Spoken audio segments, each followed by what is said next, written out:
So, welcome. It is wonderful to have you here with us today. It is so nice to see Suzanne and Cynthia, Melody, Krista, Neva. I love that you are here with us today.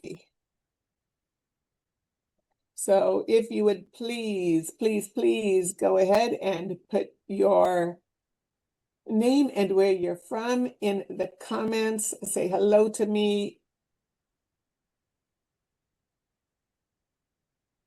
It would be wonderful to get that information from everybody.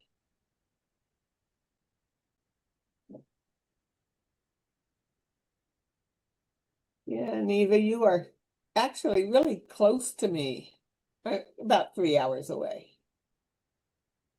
So not too far.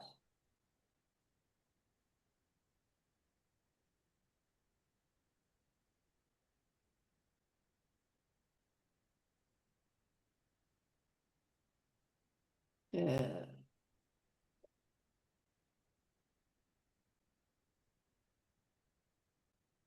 Hey, Krista, thanks for putting in your email. Makes it so easy to get in touch with you. So nice to see everybody. We can give people about 2-3 more minutes before I actually start with today's content. This is going to be a little different in our content, not going over the same stuff that we've already done before.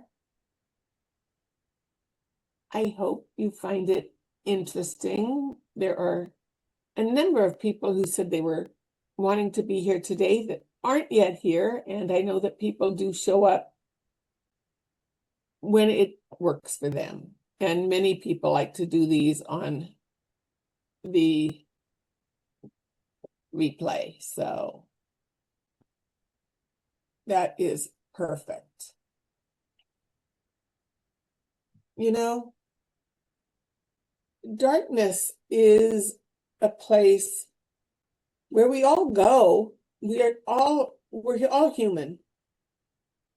We're light and dark. It is just a part of how we are created. And if you spend any time at all in the spiritual community, you hear so much about light. So I want to spend a little bit of time talking about the dark. So let's start with all of us just taking a breath together.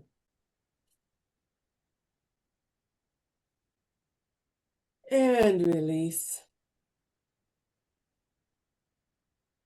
Just breathe in.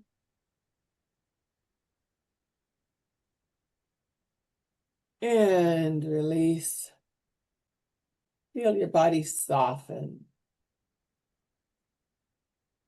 Come into this time and space. There is nowhere else you need to be. Nothing else you are supposed to be doing. Welcome, my friends, to the wisdom of the dark, the love that lies beneath.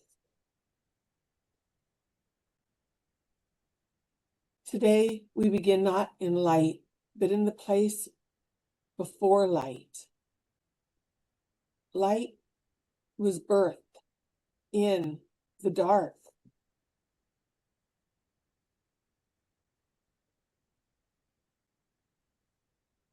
All of us started in the dark.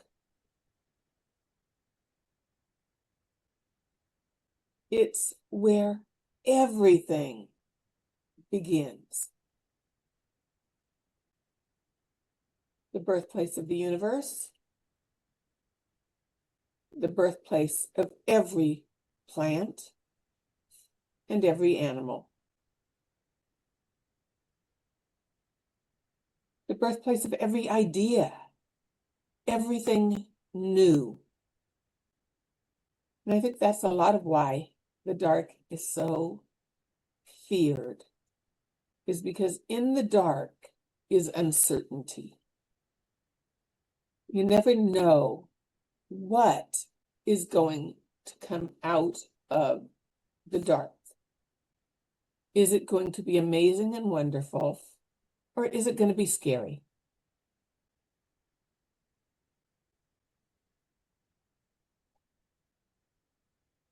You know, we talk about two things in spiritual work. We talk about dark and we talk about shadow. Dark is usually used to distinguish bad, evil, scary, someone who is working from a place that isn't nice. A dark witch, a dark warlock, a dark practitioner is usually used to describe someone who is doing things that are not in your best interest. I'm working to change that connotation on the word.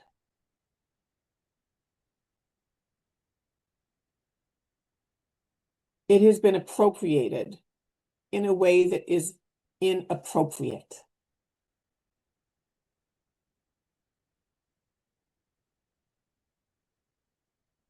As I said at the beginning, we are human. We are not creatures of the light. We're also not creatures of the fully of the dark. We're creatures of both. We are a combination, right, Sean? We are not creatures of the dark either. But dark and shadow are two very different things. When we speak of shadow, we speak about those areas of ourselves that we need to work on. Those things that are hidden from us. Inner child work, anger work. Shadow are those inner aspects that we need to find, ferret out, love, learn to make friends with. This is shadow work. And we use light to find the shadows. Occasionally, we need some darkness to help us to release them. But just as light is something we usually bring in from the exterior, dark also is from the exterior. The darkness is the womb. The darkness is the starry sky. It's the void where everything is created.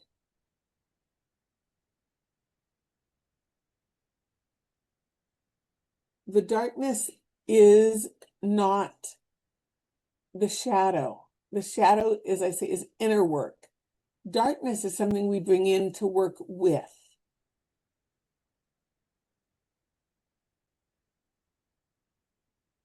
It is part of the living field, and it is a tool.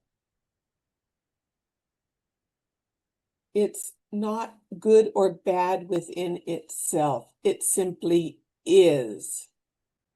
And when we make friends with it, it is a helpful tool. Light also is not actually good or bad, because too much light is as blinding as too much dark. When you are in a place of a lightning strike, you cannot see. When you are in places of thousands of watts of light, you cannot see. If someone shines a light in your eyes, you are unable to see. too much light is as blinding as too much dark.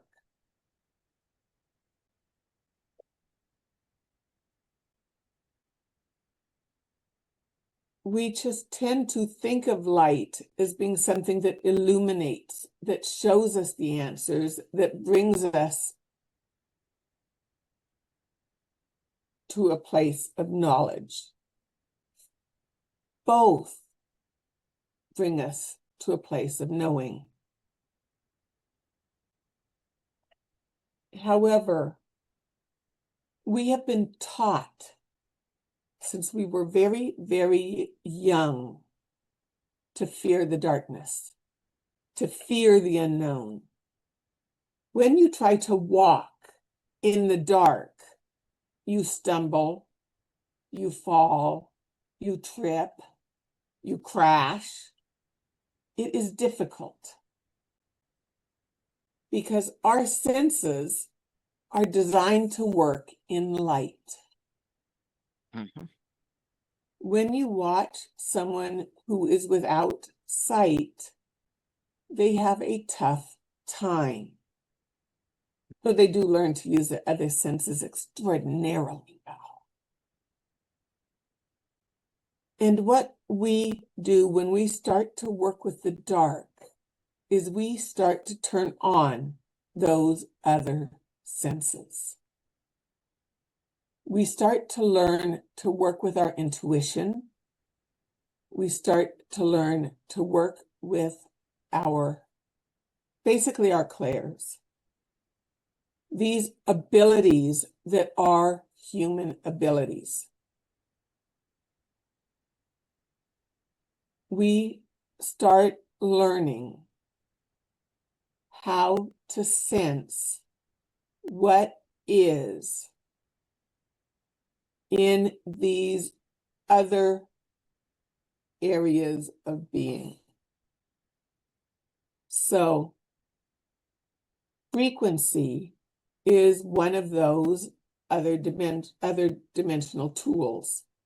And we start to learn to tune in. Frequency works both orally, but also we can feel it. It creates vibrations. It creates vibrations that we can feel in our pituitary gland, in the hypothalamus, in the pineal. This has long been thought to be the witch's realm. But we're not witches. We are humans using all the senses at our disposal.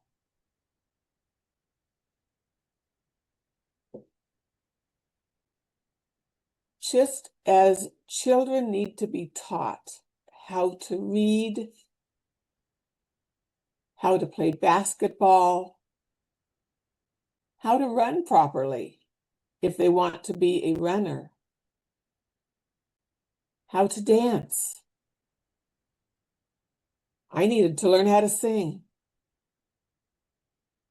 We need to learn how to use these abilities. It is not simply natural. There are those for whom it is. Just as some children pick up a book at 3 years old and they can read. That's not the norm. So, for those who don't do it naturally, they need to be taught. And for the majority of us, you get stuck in the dark and fear raises its head. What do I do now? There's not enough money coming in. How am I going to pay my rent? What is my next step in life? I don't know what I'm supposed to do next. Do I have a purpose?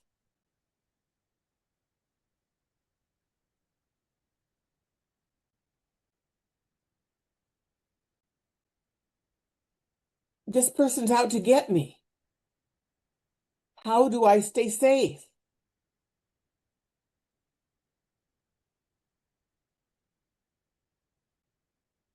Fear is real.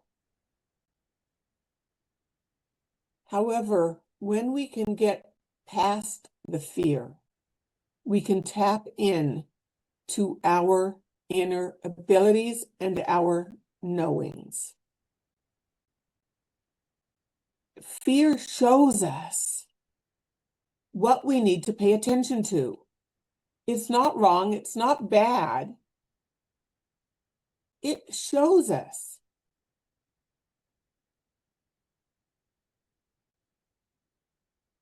If we didn't ever get upset about anything, we would not know where our attention was needed. It is a frequency mirror, and it is sent to you as a tool to let you know where to direct your attention. It shows where your power isn't anchored yet and where you're growing. So, this course is one that is designed more for advanced practitioners than for the beginner, and for advanced spiritual practitioners. Fear doesn't mean stop. It means pay attention. That tightening in your belly, the flutter in your solar plexus, the sudden rush of energy, it's not collapse. It's recognition. And your intuition, your knowings get muddled because rather than leaning in, we lean out.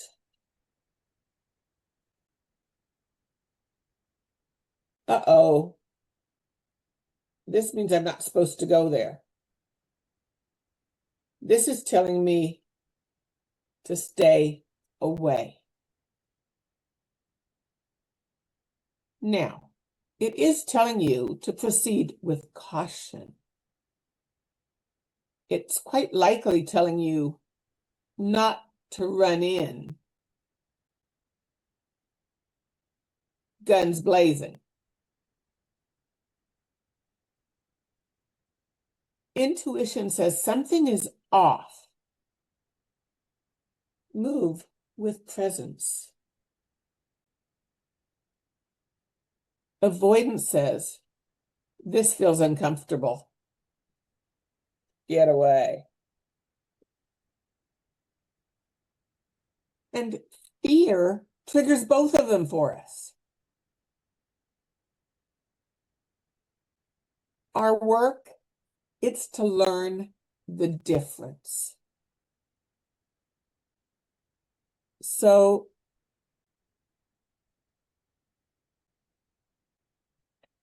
several of you have heard my stories before, and you're stuck hearing them again. You know, dark retreats are something that I've done more than once, and I will continue. I may have another one coming up in the very near future, because I've got something I'm wrestling with right now. But my first dark retreat was a pure joy. It was as easy, no challenges in it at all. I had prepared, and I think my team just wanted me to know that this was home. But my second one, my team decided that there was learning to be had here and made it a little more challenging. So I was in there, and when you're in a dark retreat, there's no light, there's no distractions, there's nothing to do, there's nowhere to go. I mean, you can bring a few things in.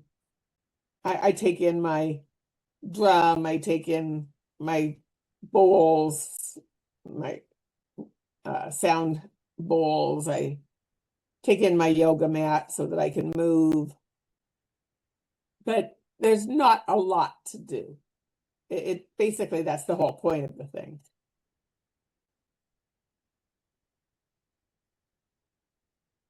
But during my second one, fear did come to visit me. Not fear of the dark, but fear around what I was in there to learn to deal with. And I really wanted to get out. I just really wanted to, nope, I don't want to be here. I just don't want to do this. And my body wanted to run. My mind wanted explanations. And I knew I had to stay.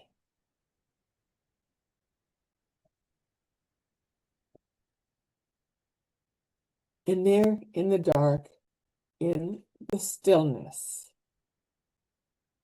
I knew that that fear wasn't chasing me. It was reflecting my inner dilemmas, me, showing me where I was not anchored into myself. And I made breakthroughs.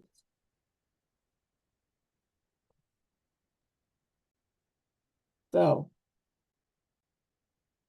warriors, that's why I call this a warrior class.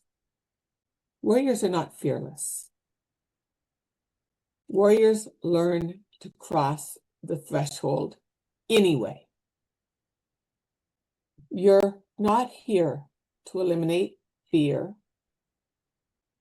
You're here to move through it with clarity.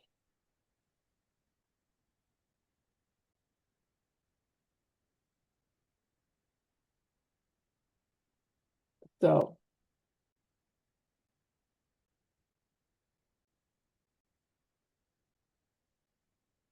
I have an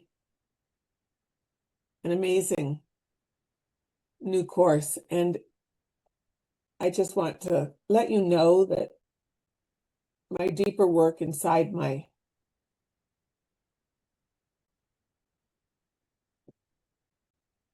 I'm doing now is called The Path of the Sovereign Warrior.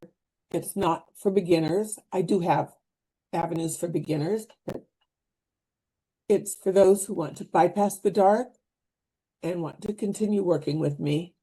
It's for practitioners like you, for those who want to learn to really manage their energy, to command it with love. And over the next few days, I'm going to share more about what that path looks like, because it's a natural continuation of what we're doing here. But for now, if you feel called to understand where you are on your spiritual trajectory and how your abilities are evolving, your next step would be the spiritual abilities assessment. And those are completely complimentary. They're 20 minutes, and there's no sales on those calls ever. Just clarity, reflection, and guidance on your path. So I'd like to invite everybody here to go ahead and make one of those calls. So if you want one, I will place the link in the chat, or Sean will. And does anybody have any questions about what we've gone over so far? Go ahead and you're welcome to speak.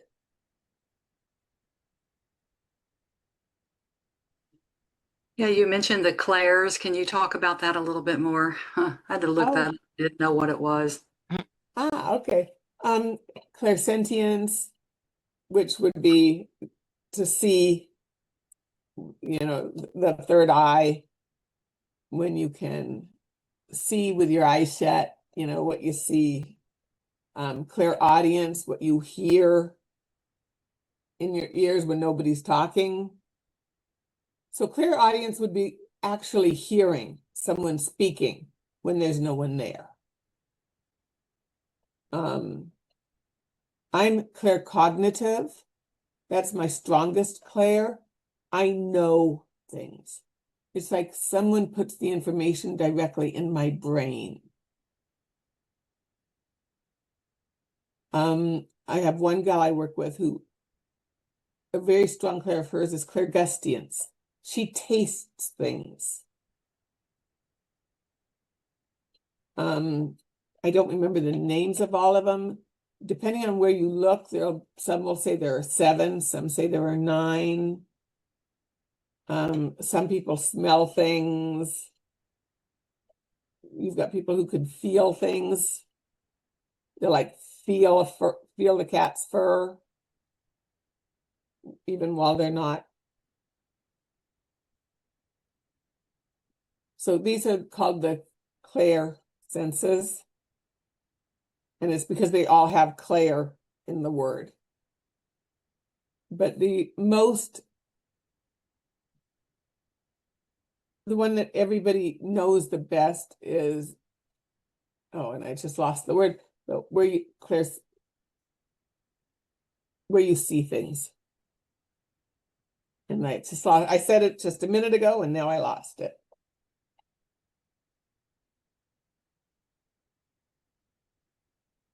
So I want to move into our practice. And I didn't actually use the book. Sean sent out the corrected copy of it right before. But I am going to share it right now with you just for the practice.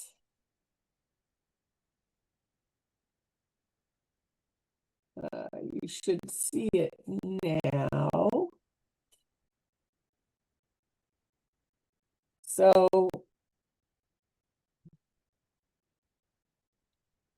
I'm going to do this, just kind of channeling it for you guys.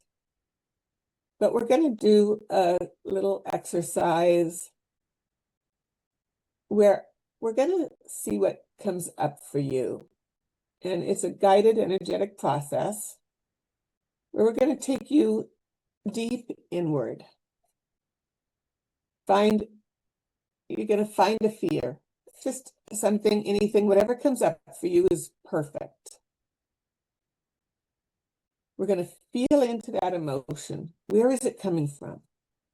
Identify it. Feel into it. Is it a valid fear? Something that you really should be afraid of? Or is it something that you're making bigger than reality? And then you're going to confront the first layer of that fear. We're going to walk through it into clarity and anchor in a new baseline frequency. I am not prey, I'm presence. And then we're going to come out the other side and talk about it a little bit. So you guys ready? Touch your heart, close your eyes. You guys all know at this point how I start these. And breathe in. And release. One more time. Breathe in. And release. Breathe in deep into your heart.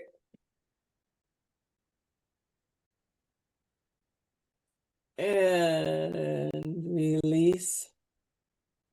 And I want you to feel a feeling because you choose to do so.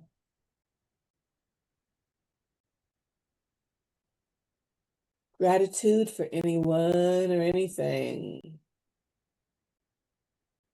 Appreciation is such a strong emotion.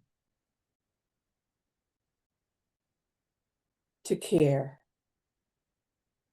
With the ability to care deeply.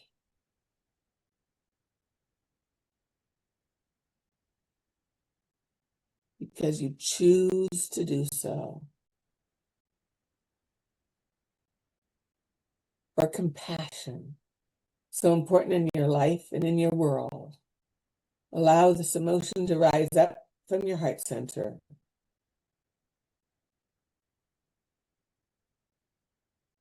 Let it radiate outward. Let it permeate every organ, every tissue, every cell of your being. Let it fill your body until it is overflowing.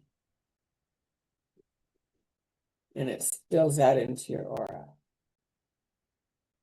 And when your aura is filled, let it overflow until you are filling the space that you are in.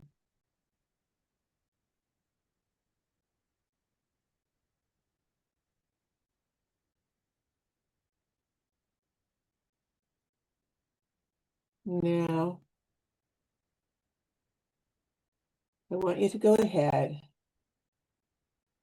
and allow yourself to start to focus inward. I want you to allow yourself to start to just feel into your body.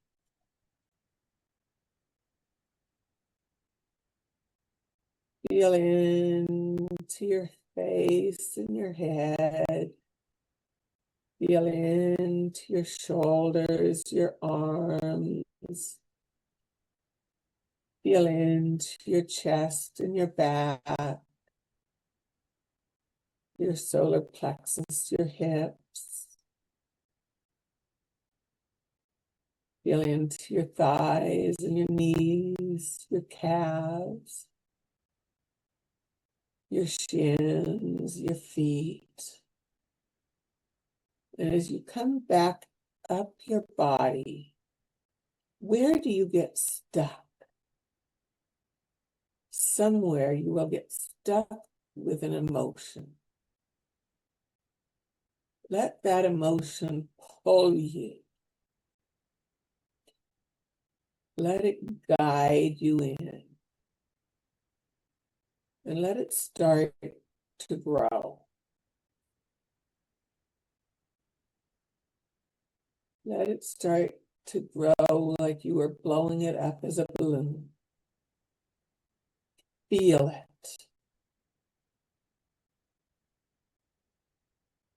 Let it grow and enlarge. Feel it. Allow it to become larger than life.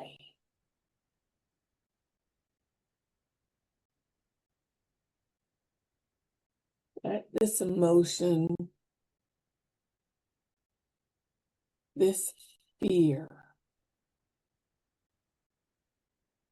become bigger and bigger and bigger. Feel into where it is coming from.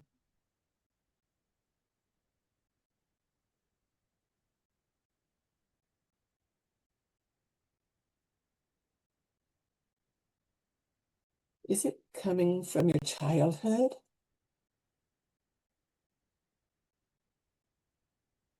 Is it coming from an old wound?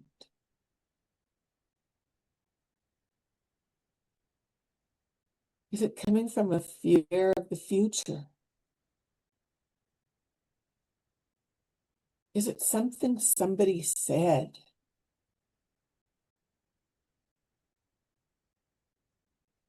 Stir the pot.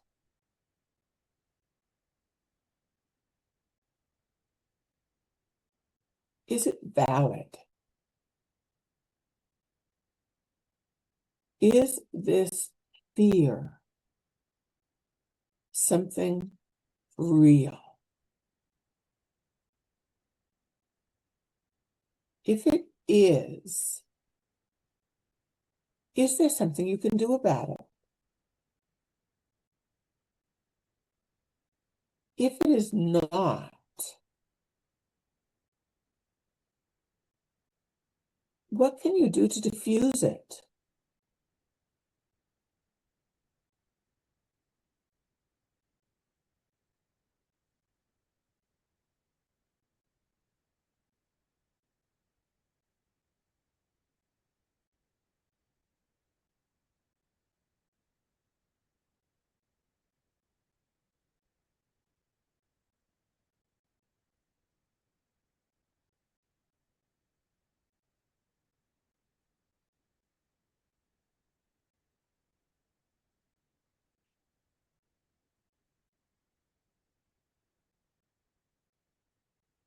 Stay with it.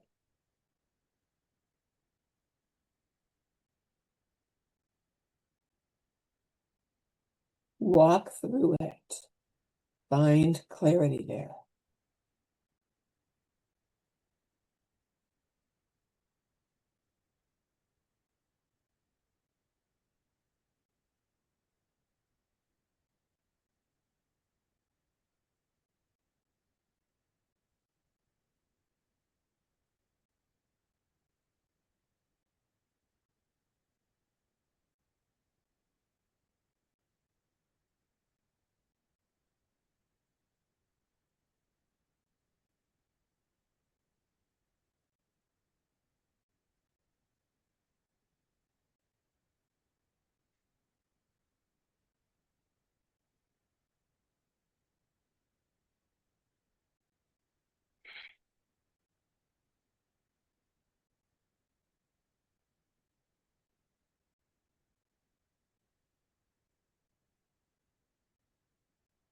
Let your roots grow down into Mama Gaia.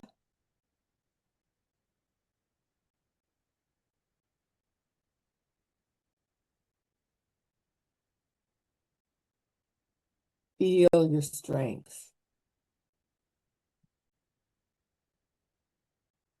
Say out loud, I am not prey, I am presence.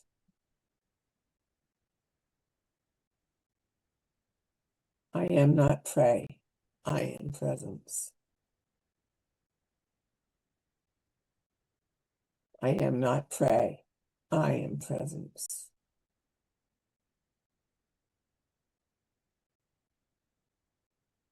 Feel into that fear.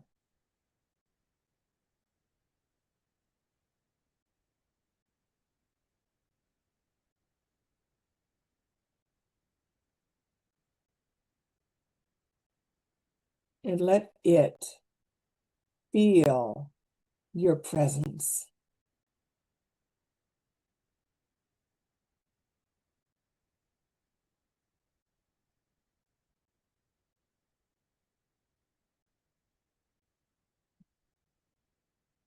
Know that it may not be completely handled in one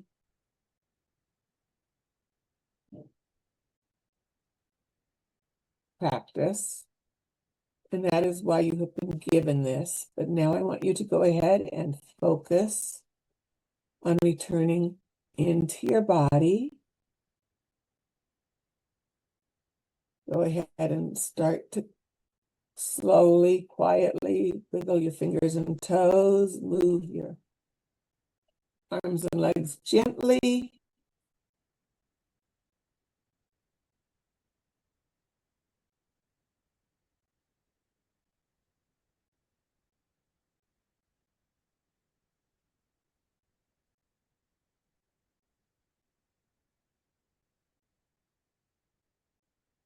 And when you are ready, open your eyes.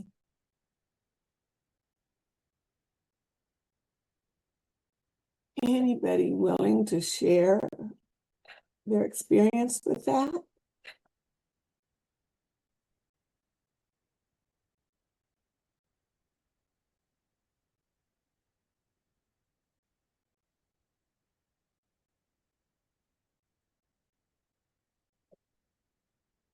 And since nobody's coming off mic, I'll say no, and I'll move to the Crystal Alley. So, our Crystal Alley for working with fear is obsidian. And one of your best, and this is one of Sean's absolute favorites, obsidian cuts through the distortion. You will never see us without obsidian. Oh, that's actually black tourmaline. Sorry, here's obsidian. You will never see us without obsidian at our desks. Mm-hmm. Obsidian is the crystal of truth and honesty. It stabilizes your edge. It is very hard for people to deceive you when you carry obsidian. A lot of blades, most blades, my blade is made of obsidian. They cut through falsehoods. Obsidian is an amazing crystal. So I'd like to encourage you to take a moment, if you brought your journal with you, to answer, where does fear show up as distraction instead of initiation in your practice?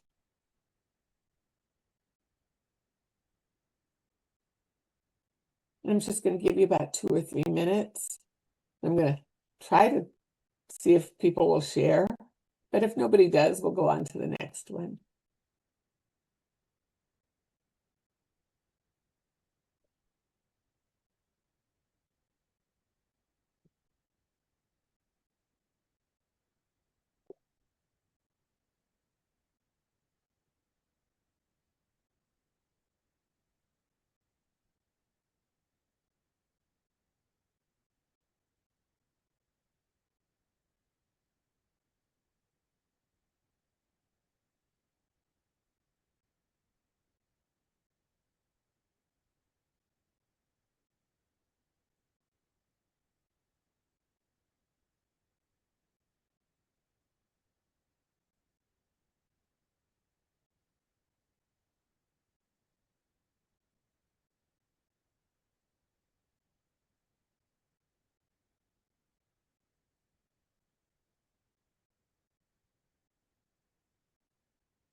So is anybody willing to share their insights on fear showing up as a distraction instead of initiation? Well, it shows up as not being as good as other people who are in the spiritual world, always fearing of not being good enough. I'm not perfect. I know that is not part of it because everyone comes in with their own gifts and their own style of work. But that is something that has always been part of me, that I'm not as good as other people.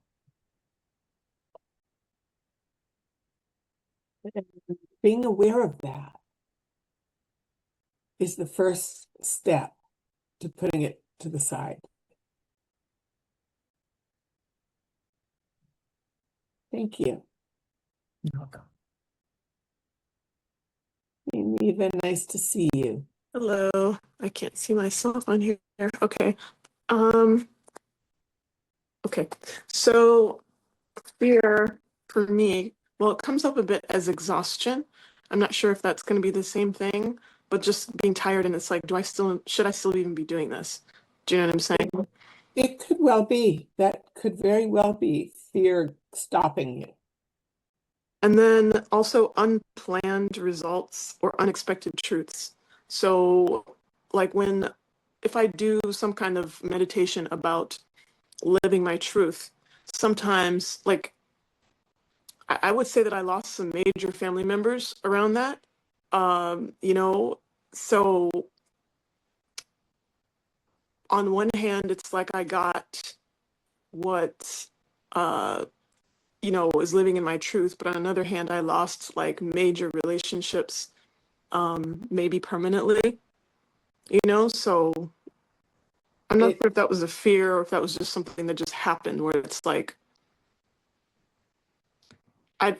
yeah, I and fear not driving, basically, like, when I'm not aware. But yeah, at the same it's time, if I had been aware, I don't think I would have done it in a yeah, way. it I will say that when we go into living our truth, and if we are not fully cognizant of all the people around us, sometimes we're going to lose them no matter what. Sometimes there are ways to navigate it carefully where that can be avoided, depending on those people and where they are and what they. Sometimes if they're just on a totally different path, there's no way of avoiding it. It can be a tough road when we really decide to live our truth and find that those in our life are living a truth that is very different. Or maybe are playing a game that is very different.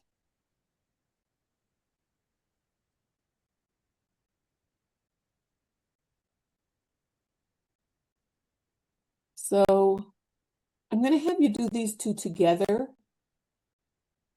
When do you retreat? When do you freeze?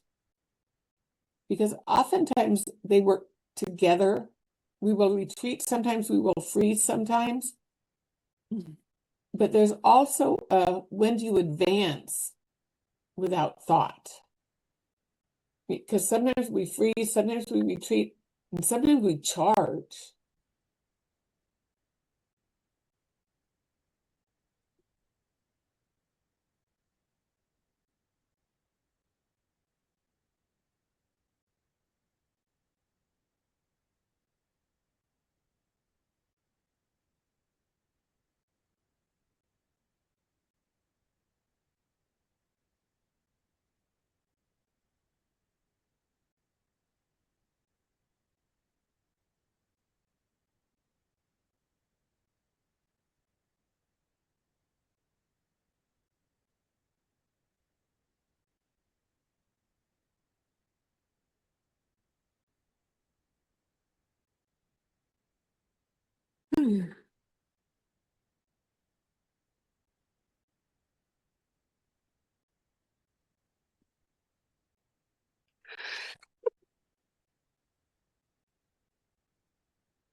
Okay.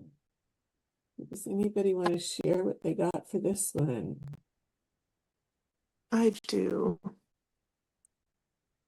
So the first thing that comes to mind for me, because I had some, incidents recently. So I put anxiety is when I start to retreat.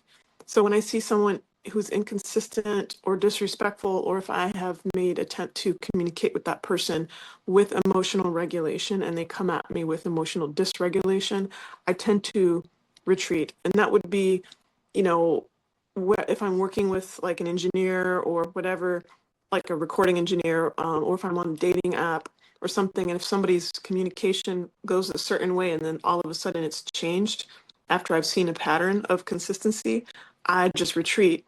And the retreat for me is more of an energy conservation because I don't want to expend energy on that person. And I feel like that person has had access to me in one way or the other, and their behavior is now showing me that they no longer deserve to have access.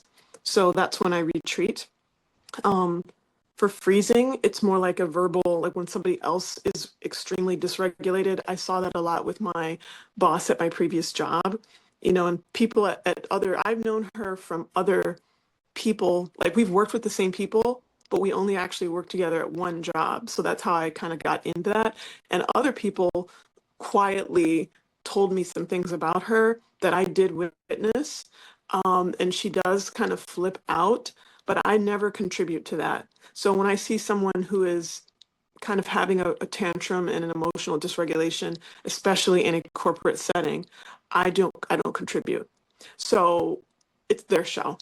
And that's when I freeze and I completely withdraw because it doesn't matter, especially as a Black woman and as a woman in general, anything I say is going to be perceived as aggressive, regardless of how I say it.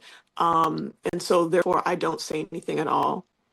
Um, and then charging happens when something is happening towards someone else, typically.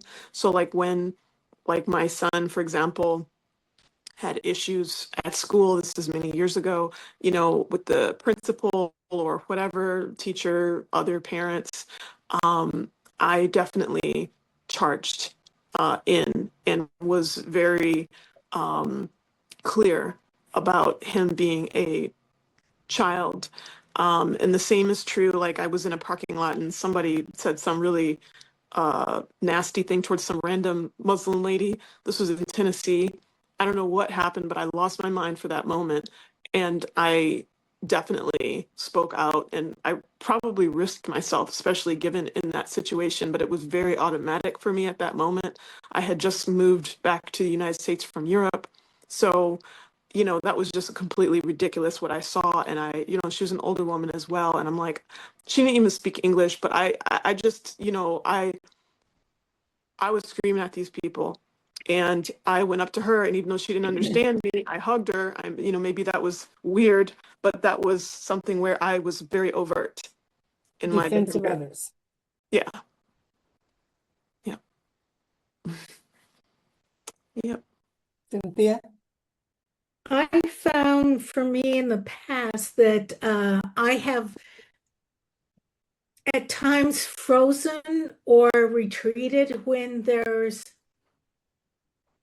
evidence of possible child abuse. And it's like my brain goes offline. Triggers. Yeah, yeah. Because of having experienced that, it's like, okay. Yep. I love that you guys are open to sharing and opening yourselves. You guys are amazing. Willing to do the work right here, right now. Melody, did you want to share? I am very close to what Nicole, I didn't quite see her name, Oh, Nicole, Neva? Nika, what she was saying. I have experienced that when I was in the corporate world where I froze when I couldn't express myself clear enough for other people to totally understand what I was trying to say. And I would retreat, and it's like I would then just have to suffer through whatever consequences because I couldn't speak clear enough the right words for corporate people to hear. They only hear a certain way, the way they want to hear. And coming from a spiritual world and working in a corporate world, it was very difficult to just express myself. And I would freeze, I would retreat. I would try then to do a one-on-one conversation with people to be able to express myself. And they would always say, well, why didn't you speak up? I go, because I did, but you guys just didn't want to hear what I wanted to say, or I wasn't saying it in a tone or the right words that you needed to hear. And that it's always been a challenge for me. And charging ahead, if it is something that is a personal family member or somebody I dearly love, I seem to have a much better voice in being able to speak up. Yes, I know that where Sean was concerned, I could always charge. As far as I'm concerned, you're mortal. But yeah, this is good. Thank you. You are very welcome. So I'm going to stop the share. I can find the button. Wrong button. Stop share, right button. And I'm going to thank you all so much for joining us here today. It was amazing having you join me. Yes, Cynthia. I have a quick question. All the things in regards to this was saying the bonus day is the 14th, and then the last few days it's been saying the 13th. Oh, it's the 14th. Did it get changed wrong? Okay, it's the 14th. Just wanting to I'll- check. I'll make sure that it gets corrected and is correct on the. So it's Friday. So Oh, so could you let us know the days again of this? it is the 10th, the 11th, the 12th. So Monday, Tuesday, Wednesday, and Friday. I have another commitment on Thursday, so this one is Monday, Tuesday, Wednesday, Friday.